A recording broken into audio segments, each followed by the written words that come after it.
पाला सूखे की मार, अत्यधिक तनाव पर बेहतर उत्पादन के लिए कर सकते हैं हम इसका इस्तेमाल। इससे फूल फली की संख्या में वृद्धि होती है, क्योंकि इसका मुख्य कार्य पौधों की प्रजनन क्षमता को बढ़ाना है। पूरी जानकारी के लिए आपको ये वीडियो पूरा देखना है, क्योंकि ये वीडियो आपके लिए बहुत ही ज़्यादा आवश्यक हो सकता है। नमस्कार, मैं संयोग हूँ और फार्मिंग विद संयोग में आपका बहुत बहुत स्वागत है। वैसे तो ये वीडियो मुझे बहुत पहले बना लेना था, पर मैंने जब इसका रिज़ल्ट लोगों के खेत में देखा, उसको भाई बात समझ में भी तो आना चाहिए जब हम उस चीज़ पे बात करें, तब मैंने सोचा कि मैं इसका वीडियो बनाऊं। आज हम बात करेंगे गोदरेज के डबल के बारे में।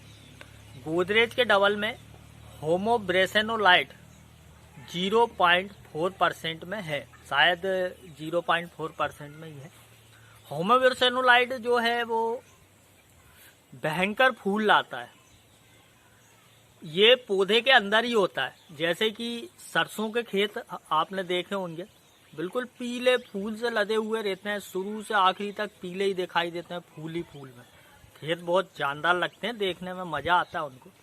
ऐसे ही अरहर, मतलब हमारी तुअर की दाल, जो खाड़ी वाले रहते हैं पौधे, उसमें भी फूल देखे होंगे आपने, एकदम पीले बेहतरीन लगे रहते हैं।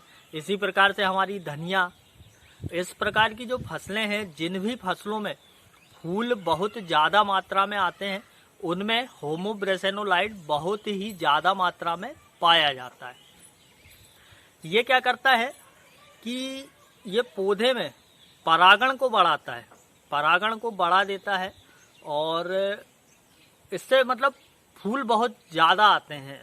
तो ये आपको मैं बताऊं कि इसको निकालने के लिए जो सरसों के फूल होते हैं, उन फूलों को लगभग 200 या 250 किलो फूल जो रहते हैं, मतलब 2.5 कुंटल समझ लो आप, 2.5 कुंटल फूल के पराग में से मात्र 10 ml होमोब्रेसेनोलाइट निकलता है। इतना भयंकर तरीके से निकलता है, मतलब ज़्यादा में कम। इसलिए शायद हो सकता है कि गोदरेज का डबल महंगा मिलता हो, या होमोब्रेसेनोलाइट वाले जितने भी प्रोडक्ट हैं वो इसलिए महंगे मिलते हों। इससे क्या होता है, सेल वाल जल्दी बनती है, तना डालियाँ ये भी जल्दी बन जाती हैं, मजबूत हो जाती हैं, जल्दी बड़ी हो जाती हैं। और जो फलियां हैं, जैसे हमारी चने की फली है या मटर है, मटर में मान लो 5 दाने की मटर है बड़ी वाली, अब वो मटर में 2 दाने खाली रह गए, 3 ही दाने आए 5 में से। तो ये इसका मुख्य कार्य फूल बढ़ाने के अलावा फलों को भी बढ़ाना है। जो आँखियाँ खाली रह जाती है, बोलते हैं आँखियाँ खाली रह गई। गेहूँ में नीचे नीचे देखते हैं हम, बालियों में बहुत से वो खाली रह जाते हैं, गेहूँ ही नहीं पड़ पाते हैं उनमें। धान में भी बहुत से नीचे नीचे के खाली रह जाते हैं। चने में भी घेटियों में देखा होगा, जैसे 2 घेटी का चना है तो 1 ही पड़ते हैं। तो ये उसको दाने को पूर्ण रूप से भरने का भी काम करता है होमोब्रेसेनोलाइट। पौधे में जो प्रतिकूल परिस्थिति होती है, वो प्रतिकूल परिस्थिति में पौधे को अनुकूल बनाए रखता है। अधिक ठंड, अधिक गर्मी, जो पौधे को जिस मौसम में दिक्कत हो ज़्यादा, उस दिक्कत वाले मौसम में पौधे को एकदम कूल बनाए रखता है होमोब्रेसेनोलाइट। पास बैगन, मिर्च, केला, गोभी, शिमला मिर्च, वहाँ से चल के अरहर, सोयाबीन, टमाटर, अंगूर, भिंडी, सेब, धान, जितनी भी फसलें हैं, इन सभी फसलों के लिए एक ज़रूरी और मेरे हिसाब से बढ़िया टॉनिक है। अब मैंने आपको बता ही दिया है कि इसका काम क्या है, तो आप चाहें तो उस हिसाब से इसका उपयोग कर सकते हैं।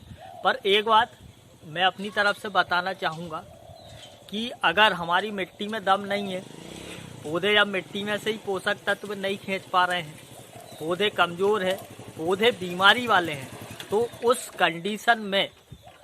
कंडीशन में हम किसी भी प्रकार की पौधे पे टॉनिक डाल दें, जब पौधे में दम ही नहीं रहेगी तो वो टॉनिक क्या काम कर लेगी। इसलिए अगर आप किसी भी टॉनिक का इस्तेमाल करें फूल बढ़ाने के लिए या किसी भी काम के लिए, तो पहले अपनी फसल को एक बार देख लें कि ये फसल उस चीज़ को डालने लायक है या नहीं। देखो भाई, ये बात मैं इसलिए बोल रहा हूँ कि इसका जो काम है ये क्या है, मिट्टी में से बहुत अधिक मात्रा में पोषक तत्व खींचने का काम करता है। ये इसका रिएक्शन है। ये मिट्टी में से, पेड़ में से फूल को लाने के लिए होमोब्रासिलोलाइट क्या करेगा, फूल बढ़ाने के लिए बहुत स्पीड में पोषक तत्व खींचेगा।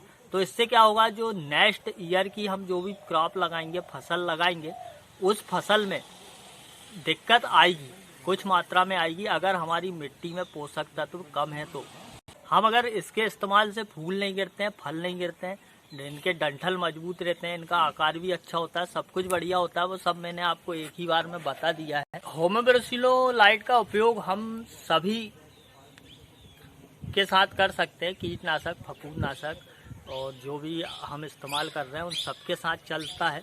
इसका एक बहुत बढ़िया उपयोग जो है वह बीज उपचार के लिए भी है। अगर हम इससे बीज उपचार करते हैं तो बीज की अंकुरण क्षमता पूरी 100% बढ़ जाएगी। हाँ, बस यही है कि बीज होना चाहिए, नहीं तो टूटा ऊटा खराब बीज हो, सड़ा हुआ, तो उसको नहीं उगाएगा। बीज होना चाहिए।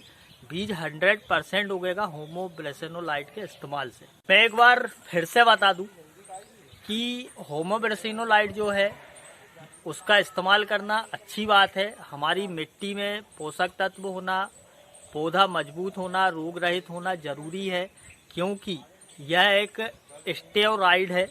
स्टेरॉइड का मतलब कि यह ज़रूरत से ज़्यादा पौधे में ताकत बना देता है, जो कि मिट्टी के लिए, पौधे के लिए थोड़ा बहुत नुकसानदायक होता है। हाँ, पर इसकी एक निश्चित मात्रा, ज़रूरत के हिसाब से मात्रा किसानों को फ़ायदा दे देती है। और अगर आप चाहते हैं अधिक से अधिक फसल उत्पादन लें तो गोदरेज के डबल के साथ और भी जो दूसरी टानिकें हैं उनको मिलाकर इस्तेमाल कर सकते हैं।